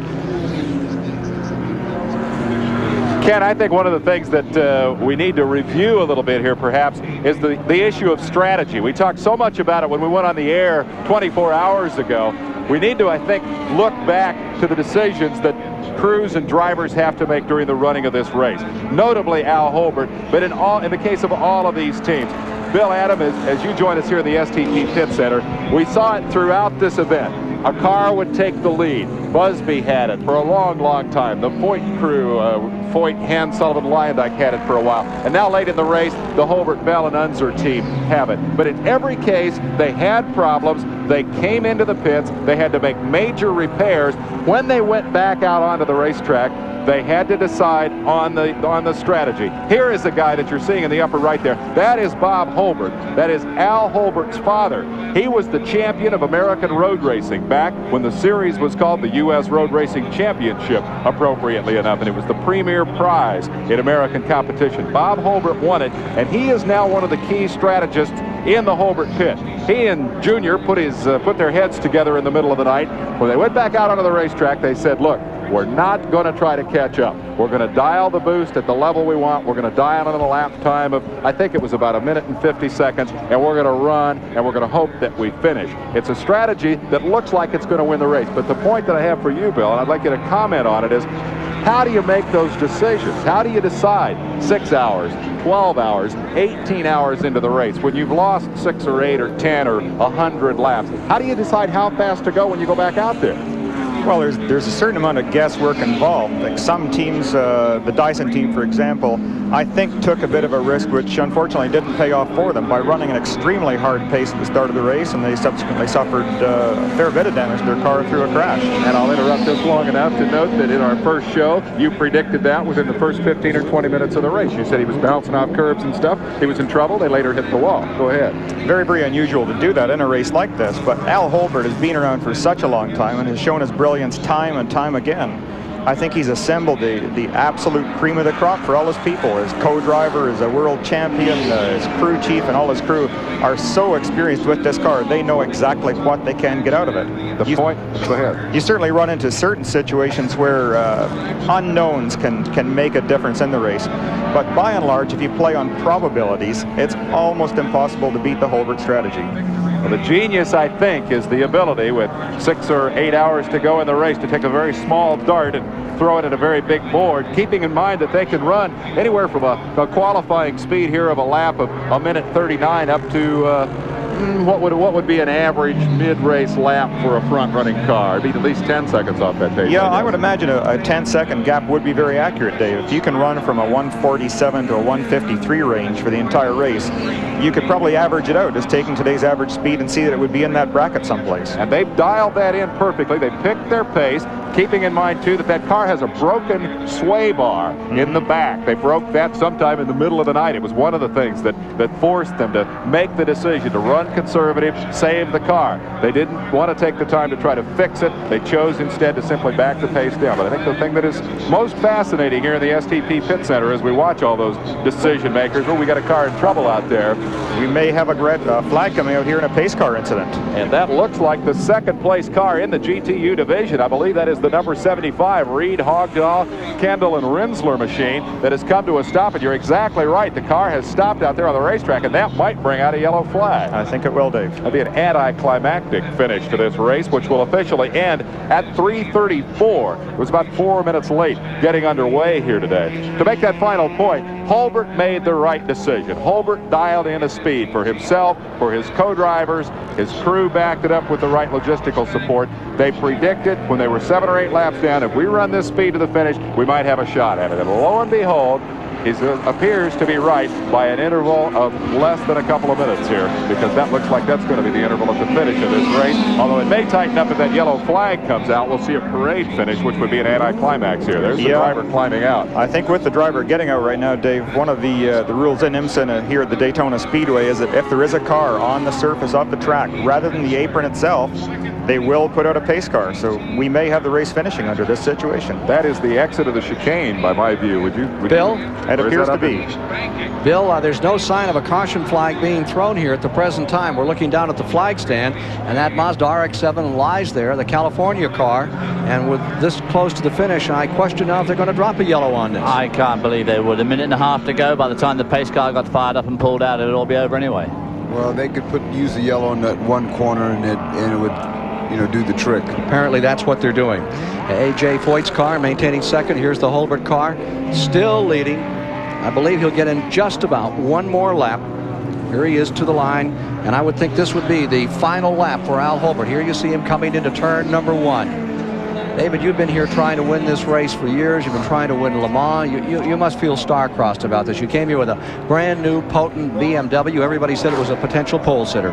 Well, it was, and it will be as the season unfolds. We're going to take a 2-car BMW team down to Miami in just a month and try and put it on the pole and try and win that one. But it was very, very disappointing. And it's not the first time it's happened to me here, because I was at the very, very first Daytona endurance race in 1962, and I didn't finish that one either. Well, I'll tell you who else was here. The guy in second place, A.J. Foyt, was here in 62, and he was out in the first 2 laps. Then in 1967, remember when he won Indy for the 3rd time? He also won Le Mans that year, so he's got a little road racing experience. He's got some good results under his belt, David, we're now being told that there are 2 laps from here to the finish. That's the latest word, 2 laps to the finish. Now, does that get communicated down to their pit area? I'm sure they'll be able to ask the IMSA officials, must know, They'll have one in their pit, and they'll ask him where. And at this stage, this is when the heart is really in the mouth. I mean, Al Hulbert's out there just hoping desperately to get these 2 laps rattled away. No reason why they shouldn't, but you just never know. Into that chicane for the last but one time. So that's the old Dean. Any wise sayings here at Kanamaki as we get down to the end of this one? Oh, well, I don't know. I'm here in Victory Lane counting medals, caps, and gifts and so forth. The security guards are here. It's going to be a wild scene. This has been probably one of the toughest 24 hours ever. I don't think that any car on the track right now would finish if this was a 26-hour race. They're all limping or gimping around this racetrack. It's really been tough on man and machine. Back to you. Well, if that Lowenbrow car's got a broken rear sway bar, they must be having to take it very steady in the turns. Otherwise, they could really get rid of their front tires. It must be putting a lot of strain on their front tires with no rear sway bar. Final lap right now for car number 14. Just went into his final lap. There you see Derek Bell perched up on the wall watching as car number 14 goes into turn 1 through that turn 2 area, which is where they over the curb there. It'd be great, wouldn't it? Get pushed off by GTO Toyota the last lap. And he's gathering up the second place car here. Down a lap, as we understand, is the number 8, the Preston Head car. Foyt made a real run. Lyondike did a great job for them. The Indy car, Rookie of the Year. And, of course, that Sullivan lad did a marvelous job. Well, He's been here twice before. Not exactly. Sullivan's done a lot of road racing, too. He did a lot of Can-Am. He was a very successful Can-Am driver before, and Formula One, too. He drove one in Formula One for at least one season. Porsche's angry. They don't like the rules, the extra weight that was added to them, but here they are again, first, second, and third. It's tough to legislate against Porsche, and they do make racing cars, and they make them right, and there's just no getting away from it. It doesn't matter what you do with the rules, they're always going to be in the forefront. Back they go into the banking for the final time in the 1986 24 Hours of Daytona. There you see the A.J. Foyt car pulling up. Settling down to the end of this one. He wants to hang alongside there because he wants to be in the obviously in the winning photograph. Remember back in the early days when Ferrari came in here and lined them up side by side, 3 abreast? The days of Scarfiotti and Bandini, and I believe Pedro Rodriguez was part of that picture. And then, of course, he drove here in the Porsche in 71. And hopefully that we'll see the end of the Porsche dominance of this class of racing in 1986. They come up to the flag line. All right, coming down to finish it. And for Al Holbert, all those years of effort, those second place runs, 76, 80, and 85, about to end. Al Holbert's car, number 14, will win the most prestigious sports car race in the Western Hemisphere. The 24 Hours of Daytona belongs to Warrington, Pennsylvania team, Al Holbert. And the drivers he collected for this race brought him home a victory in the one that has always escaped him. Derek Bell and Al Unser Jr., also responsible for the driving chores, and a great crew on that team, has given them the one thing they were seeking. Their victory in the IMSA championship last year was one thing. This has always been in their craw, however, to win this race. Well, it certainly gets the season up to a flying start, too, because there's a lot of valuable points at stake, and they proved they can finish these huge long-distance race. The shorter races, they'll feel very, very confident as they go into the 86 season now. We'll meet the drivers who have gone the distance for 24 hours and check the records, give you all the particulars on that in various categories as we see Derek Bell shaking hands with some of the folks along pit road. We'll be back with more from the 24 Hours of Daytona in Victory Lane after these messages. Victory Lane at the 24 Hours of Daytona. Let's join him there. Well, Al Holbert is a tired-looking man. His car begrimed, greasy, as he eases out of the cockpit now with a towel around his neck, rubber dust all over him. The first order of business is the Sunbank medal that he's getting for victory in the competition today. Oh, boy. Worn out, Al? Anxious. Here's Al Unser giving his co-driver a kiss. Where's your third man? Where's Derek Bell? Come on up here, Derek. Let's get a look at you here, Al. Are you surprised? Lord, am I surprised. I mean, we were so far out of it, and just perseverance, and the other guys had their problems later, and Derek kept at it, and Al kept at it to the point of hurting his foot, and the guys kept at it, and we made great repairs of some mistakes in preparation, so I guess it balanced out. Al, it's been 12 years or thereabouts since you came to Daytona. It's been a long try, hasn't it? It sure has. I've been second, I don't know, at least 2 or 3, maybe 4 times, and last year was a big disappointment for the guys, of course, and it's just wonderful for Lowenbrow and Holbert Racing, and of course all the people associated, my wife at home, of course, her prayers and people at home, you know, it makes a difference. Well, we want to congratulate you. We want to talk to some of your colleagues. Come on over here, Al. How's it compare with the Indy 500? Well, I don't know. We haven't won it yet, so I don't know. I mean the race. There's really no comparison. There's so much more work here for a driver and for the crew and everything. It's so much work, and it's great. It's great to win. What about your feet? I understand that they gave you trouble partway through. Yeah, this morning my right leg from when I broke it in the IndyCar at Elkhart Lake in August, all the ligaments and everything didn't heal all the way, and come 10 o'clock this morning it just finally gave out on me. But as far as last night and all that, it was fine. You were in the car when it quit out there on the track. What exactly happened? The throttle cable just broke. It just came up on the banking and stood on the gas, and the pedal just went to the floor and no engine. Okay, we'll be back in Victory Lane in a moment, but now let's go to my colleague Jerry Garrett with A.J. Foyt. Well, and it looked like we had it locked, and then we lost it, and then we had it locked, and we lost it. So that's a 24-hour race, so. Al Holbert knew that frustration last year, I guess. Well, yes, and the year before, you know, we run second, and it just, that's breaks the game. So out of 4 races, I don't guess we can holler 2 firsts, 2 seconds. Well, teammate Arie Luyendyk, you did a lot of driving out there. The Flying Dutchman did okay. Yes, I enjoyed myself, and really have to say that I'm impressed by AJ. He did a fantastic job in the end, and I think he pulled us through to 2nd place. You know, the car was running beautiful all night. I enjoyed the night riding, and he just did a fantastic job in the end, but it was too bad the throttle stuck. Well, I'm sure we'll be seeing more of these drivers. Chris Economaki has more from Victory Circle. Okay, I'm down here with Derek Bell, who's being posed in various photographs. Got a moment here, Derek? Yes, sure. You're a fitness freak. You wouldn't believe it, would you? Al Holbert's huffing and puffing, and Al Unser's feet hurt. Where are your aches and pains? I was absolutely rigid with cramp about an hour and a half ago. Really? Yeah, when I got out the last time, it was had been very hot, and I'd been driving extremely hard, and I was just absolutely destroyed. Derek, you're an old 24-hour veteran, Le Mans and all the rest. How tough was this one compared to the previous ones you've been in? I've been second here 4 times, and I never ever won it. And this was the hardest 24-hour race I've ever had in my life. Including Le Mans? Including Le Mans. I mean, Le Mans isn't hard because you have that long 4-mile straight to recover. But this place here is just unbelievable. I mean, it's hard, hard, hard. And we were chasing from the end of the first hour. We were going flat out all night, lapping in the same times we did in the daytime. And the car stood up to it. Derek, you mentioned earlier that the front sway bar had been broken and that it made driving difficult. Can you tell us a little bit the way the car handled under those circumstances? Well, it happened, I think, while I was out there, because I was going down the back straightaway, and I went over some ripples on the banking, and the car just rolled all over the place and weaved, and I thought I was going to take into the wall. And it felt really very, very bad indeed. And then I carried on and thought, well, maybe it was just the fact I couldn't see very well, and was because of the oil on the windshield. And perhaps that was the reason, therefore I couldn't pick out the right line for the corners. And in fact, all you got was a tremendous amount of roll oversteer, which meant the back kept rolling around. As you changed direction, it just sort of flicked and rolled, and then it started to slide if you weren't careful. It was really most unpleasant. And I think that was one of the reasons I felt so ill, you know, was that I was pitching about so much. It's quite a handful. Well, congratulations on winning it, Derek Bell. And now back to Jerry Garrett. Well, Jim Busby, your car gave us 24 hours of beautiful pictures, but it didn't quite finish where you wanted it to. Well, we had some axle bolt problems. They kept backing out, but the team did a terrific job, and the tires held up great, and these guys here were terrific. I mean, I think we had all the ingredients. We just didn't have the luck. You thought you had second right there till the end. Looked like we were catching up, but we had a seat broken in the car. Jochen was being tossed around in the car so much he could just barely reach the brake pedal, so he finally just said, look, this is enough. For the want of a nail, a horse was lost, or war was lost. What do they say?